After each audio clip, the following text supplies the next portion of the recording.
তাদেরকে ক্ষমা করে দাও, যারা উপস্থিত আছে তাদেরকে তুমি ক্ষমা করে দাও, যারা অদৃশ্যতে রয়েছে অর্থাৎ গায়েব রয়েছে তাদেরকে তুমি ক্ষমা করে দাও। এর আপনি ইসলামিয়া এটা হচ্ছে বাংলা তরজমা, এখানে যদি উর্দু তরজমা করা হয় এর নাম আল্লাহুম্মা, হে আমার রব তুমি বখশা দে, যে হাজির है जो गायब है जो उपस्थित जिंदा है जो मर गया है सबको अल्लाह तुम बख्शा दे। हे मेरा बाप এখানে শাহিদের কথা অর্থ শাহিদের তরজমা অর্থ এখানে হাজির বলা গিয়েছে। আর কোরআনের আয়াতে শাহিদের দেওয়াতে দাওয়া কি করা হয়, সাক্ষী কি করা হয়, তাফসীর বস্তু আল্লামা মুহাম্মদ তাহমিদি রাহমাতুল্লাহ আলাইহি তিনি তার কোরআনের ব্যাখ্যা তাফসীরের মধ্যে বলতেছে না না না শাহিদের অর্থ হচ্ছে নবী হচ্ছেন হাজির ও নাজির। বলুন সুবহান নবী হাজির ও নাজির।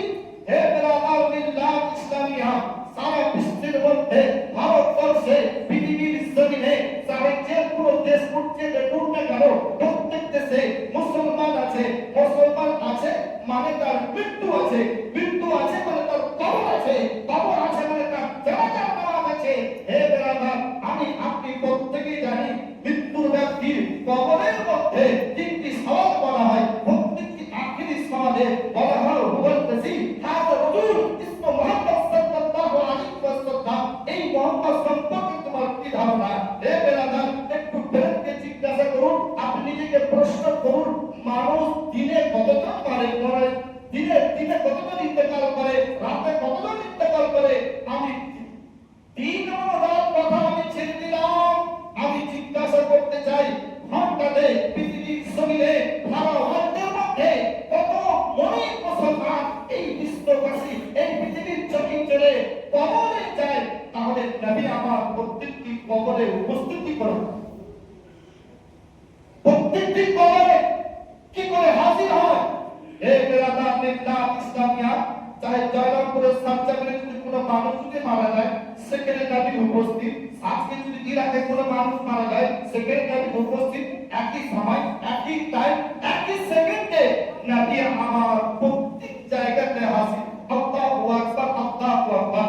এই সম্পর্কে হাদিস ছিল দেখুন মিসকাত শরীফের মধ্যে হাদিস আল্লাহ রাব্বুল ইজ্জাতের নবী হাবিব মুস্তাফা সাল্লাল্লাহু আলাইহি ওয়াসাল্লাম থেকে বর্ণিত রাসূলে পাক সাল্লাল্লাহু আলাইহি ওয়াসাল্লাম ইরশাদ করে হযরত আলী রাদিয়াল্লাহু তাআলা আনহুকে জিজ্ঞাসা করতেছে, হে হযরত আলী তুমি বলো বলো আমি তোমাকে কালাম করে রাখছি, সাক্ষী করে রাখছি যে আমি প্রত্যেকটা মুমিনের নিকটে থাকি। বলুন সুবহান।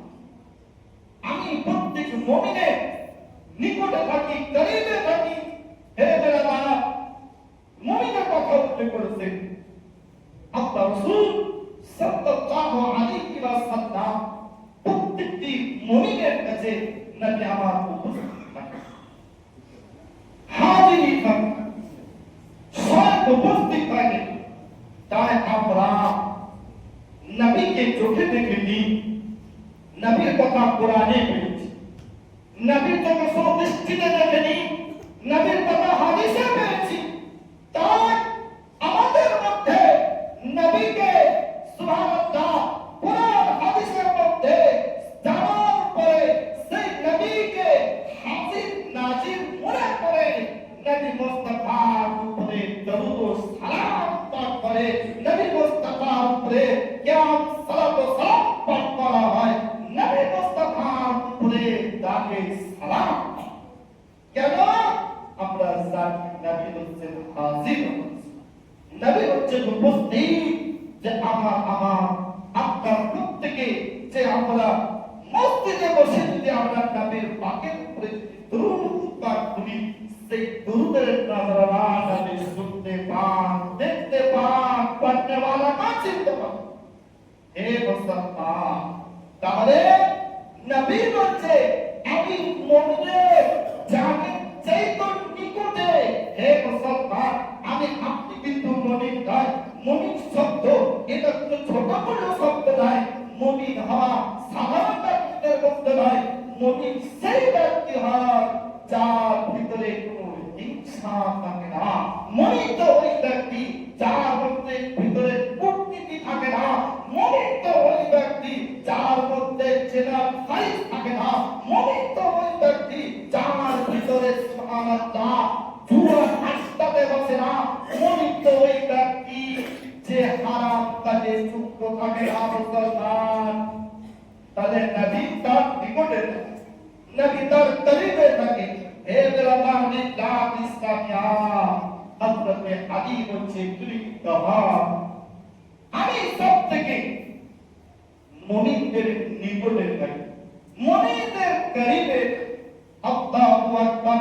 বুখারী শরীফের হাদিস আল্লামা হযরত জিবরাইল আলাইহিস সালাম ও তাসলিম, তিনি হলেন একজন আল্লাহর নিযুক্ত করা ফেরেশতা। হে বেরাদার, ওই বুখারী শরীফের মধ্যে হযরত আবু হুরায়রা রাদিয়াল্লাহু তাআলা আনহু হতে বর্ণিত রাসূল পাক সাল্লাল্লাহু আলাইহি ওয়াসাল্লাম বলেন, হযরত জাবাল বিন সাবিত তিনি মদিনা থেকে নবী মুস্তাফা সাল্লাল্লাহু আলাইহি ওয়াসাল্লাম নামে পাঠাচ্ছেন। ফিক শহরে, ওয়াজাদা শহরে দ্বীনের তাবলীগের উদ্দেশ্যে, দ্বীনের খিদমতের উদ্দেশ্যে নবী মুস্তাফা সাল্লাল্লাহু আলাইহি ওয়াসাল্লাম হযরত জাবালকে বলতেছেন, হে জাবাল, তুমি যাচ্ছ, যাওয়ার পরে তুমি আমাকে এসে পুনরায় দেখতে নাও পেতে, তুমি আমাকে পুনরায় দেখতে নাও পেতে পারো। তো হযরত জাবাল নবীর বক্তব্য কথা শুনে তিনি ওয়াজনে কান্না করতে লাগলেন, ইয়া রাসূলুল্লাহ, ইয়া হাবিবাল্লাহ, আমি আপনাকে এসে নাও দেখতে পারি, মানে আপনি দুনিয়া ত্যাগ করে দিতে পারেন। নবী বলতেছে, জাবাল তুমি চিন্তা করিও না, কষ্ট নিও না, আমি তুমি যতই করে থাকো না কেন, যতদূর তুমি চলে যাও না কেন, তুমি আমার ওয়াদিসের বাইরে থাকো না কেন, আমি সব সময় তোমার নিকটে থাকবো। বলুন সুবহানাল্লাহ।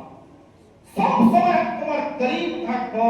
আল্লাহ রাসূল সাল্লাল্লাহু আলাইহি ওয়াসাল্লাম বলার উদ্দেশ্য হচ্ছে, হে জাবাল, তুমি আমাকে যেভাবে বাহ্যিক দৃষ্টিতে দেখেছো, যেভাবে তুমি আমার সাথে দেখাশোনা করেছো, আমি না থাকলেও তুমি আমাকে সেইভাবে তুমি আমাকে দেখতে পাবে, সাক্ষাৎ করতে পারবে, আমি তোমার কতটাই নিকটে আমি কারিব থাকি। হে মুসলমান, আমি আপনি চিন্তা করো যে আমরা কোন জায়গাতে, কোন শ্রেণীতে আছি। আমরা নবী মুস্তাফা সাল্লাল্লাহু আলাইহি ওয়াসাল্লামের উপর যখন দরুদ পাঠ করি, তখন মনে আমরা সুরে পড়ি, কিন্তু মনে রাখবে, মনে করতে হবে, মনের মধ্যে চিন্তা ভাবনা রাখতে হবে যে আমি দরুদ এই উদ্দেশ্য করছি যে নবী মুস্তাফা আমার দরুদ শ্রবণ শুনতেছে, নারে কি কাহার মতন তারে তার এখন দরুদ পড়ে গেলে দরুদের প্রতি কোনো ভক্তি নেই, শ্রদ্ধা নাই, মহব্বত নাই। হে বেরাদার, শুধু মুখে জবানে পড়ার ভক্তি শ্রদ্ধা এমন একটি জিনিস, সে শ্রদ্ধা ভক্তিতে আল্লাহ রাসূলকে পাওয়া যায়, আল্লাহর হাবিবকে পাওয়া যায়। বেরাদার ইসলাম ইসলামিয়া, আমরা এতটাই ব্যস্ততা, এতটাই আমরা বিজি যে আমরা সুবহানাল্লাহ ঝটপট করে নামাজ পড়ে যত তাড়াতাড়ি যেতে পারবো, খুব তাড়াতাড়ি আমাদের নামাজ পড়তে এসে হে বেরাদার, আল্লাহু আকবার, মসজিদ হচ্ছে পবিত্র জায়গা, যে যতক্ষণ সময় নেবে, যে যতক্ষণ আল্লাহর মসজিদে ছায় অতিবাহিত করবে, তার উজির তো বেশি, তার তো বকশিশ বেশি, তার তো নেকি তো বেশি। এই কিন্তু আমাদের চিন্তা ভাবনা থাকে না। হে বেরাদার, আমরা শুধু আসি, নামাজ পড়ি, আর যত তাড়াতাড়ি পারি বাড়ি থেকে ছুটি। মজ্জা সামিনে হাসান, যত এসে আপনি সময় বের করবেন, সময় অতিবাহিত করবেন, আপনার আমল নামাজের মধ্যে ততটাই আপনার উপস্থিতি দেওয়া। এই নয় যে আপনার উপস্থিতি ঘটে যাবে মুসলমান।